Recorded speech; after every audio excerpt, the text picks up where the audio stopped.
বাড়িতে বসে রয়েছো, বুঝতে পারছো না যে কি করবে, কোথায় যাবে। মুভি দেখতে ইচ্ছে করছে বাট জানো না কোনটা দেখবে, সিরিজ দেখতে ইচ্ছে করছে বাট সেটাও বুঝতে পারছো না কোনটা দেখবে। বেশি চিন্তা করো না, চুপচাপ চলে যাও সিনেমা হলে, গিয়ে অবসেশন বলে একটা নতুন হরর থ্রিলার মুভি বেরিয়েছে, সেইটা গিয়ে দেখে আসো। হাই এভরিওয়ান, আমি ক্রিশ, আর আজকে আমি কথা বলবো অবসেশন বলে একটা নতুন মুভি রিলিজ করেছে সেইটা নিয়ে। Have you ever actually flirted with Nikki? I'm gonna go get some shots. I'll come with you if she means this much to you. And I know she does.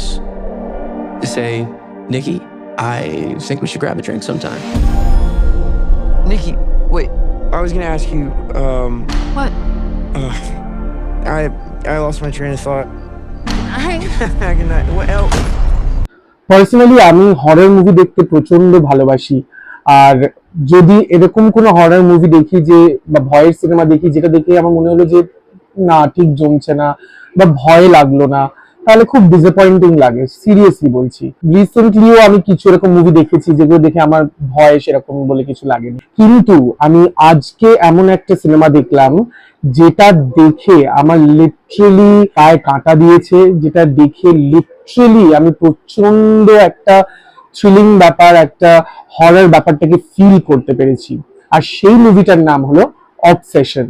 Obsession হলো basically একটা psychological horror thriller. আর এই মুভির writer, director and editor হলেন কারি বেকার। এত সুন্দরভাবে বিষয়টিকে উনি ফুটিয়ে তুলেছেন যে আমি লিটারালি দেখে আই ওয়াজ শকড। অনেকদিন পরে এরকম একটা সাইকোলজিক্যাল হরর থ্রিলার আমি দেখলাম, যেটা দেখে আমার ভীষণ ভালো লেগেছে। আমি খুশি হয়েছি, তার কারণ হচ্ছে অনেক দিন পর বা অনেক বছর পর আমি একটা ভালো সাইকোলজিক্যাল হরর থ্রিলার দেখলাম, যেটা সত্যি দেখে আমার মনে হয়েছে যে সিনেমাটা দেখার উপযুক্ত একটা সিনেমা, অ্যাওয়ার্ড পাওয়া উচিত সিনেমাটার। আর গল্প এবং স্ক্রিন প্লে এত সুন্দরভাবে ব্লেন্ড হয়েছে এই সাইকোলজিক্যাল থ্রিলারটাতে, যেটা যতক্ষণ না হলে গিয়ে তোমরা দেখছো, নিজে এক্সপিরিয়েন্স করছো, ততক্ষণ তুমি বুঝতে পারবে না। আমি বেশি কিছু তো এখানে রিভিউতে আমি বলতে চাই না এখানে যে বেশি কি আছে না আছে, বাট গল্পটা একটা সিম্পল একটা গল্প, একটা চারটে বন্ধুর গল্প। সেই চারটে বন্ধুর মধ্যে একটি ছেলে যার নাম বের, তার ভালো লাগে তাদেরই চারজনের মধ্যে একজন মেয়েকে, যেটা সে কোনোদিনই বলতে পারে না বিকজ সে এতটাই আন্ডার কনফিডেন্ট ছিল। আর গল্পটা চেঞ্জ হয়ে যায় এখান থেকে যখন বের একটা ছোট্ট উইশ করে। একটা উইশের খেলা আছে যেটা ও একটা শপ থেকে ও জানতে পারে, সেই শপটা থেকে গিয়ে ওই খেলনাটা ও কিনে জাস্ট এমনি নর্মালি জাস্ট উইশ করার জন্য ওই খেলাটা ও খেলে। আর তারপরেই গল্পের চেঞ্জটা শুরু হয়ে যায়।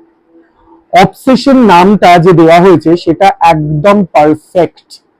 মানে কতটা মানুষের পেছনে একটা মানুষ পাগল হয়ে যেতে পারে, আর সে পাগল হয়ে গেলে, অবসেসড হয়ে গেলে একজনকে নিয়ে, তার পরিণতিটা যে কতটা নেগেটিভ, কতটা নোংরা পরিণতি তার হতে পারে, সেই জিনিসটাই ফুটিয়ে তোলার চেষ্টা করেছে এই সিনেমাটাতে, যেটা ভীষণ ভয়ানক লেগেছে দেখতে।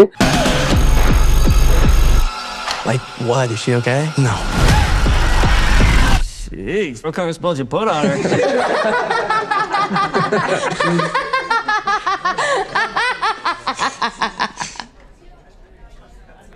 আরেকটা জিনিস যেটা, সেটা হচ্ছে আমাদের কলকাতাতে আমি দেখতে পেলাম না কোথাও যে হিন্দিতে শো আছে। তো আনফরচুনেটলি যারা ইংরেজি ভাষাকে ভালোভাবে বুঝতে পারেন, আমি সাজেস্ট করব তারা গিয়ে কলকাতাতে যে সব হলগুলোতে ইংরেজিতে ছবিটা চলছে গিয়ে দেখে আসো। হিন্দিতে আমি কোনো শো টাইমিং খুঁজে পেলাম না। যদি তোমরা হিন্দিতে শো টাইমিং পাও, তাহলে যারা ইংলিশ সিনেমা হিন্দি ভাষাতে দেখতে পছন্দ করো তারাও গিয়ে তাহলে দেখতে পারো। বেশি কিছু ডিটেলে আমি যাচ্ছি না, গিয়ে দেখে আসো। এমন সিন আছে যেটা দেখলে তোমরা শকড হয়ে যাবে, লিটারালি শক হয়ে যাবে হলে বসে। সো যাও, গিয়ে বেশি কিছু না ভেবে আজকেই দেখে আসো obsession.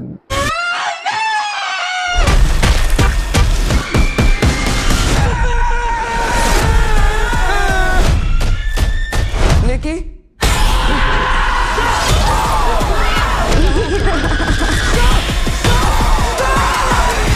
I love you. I love you. I love you. I love you.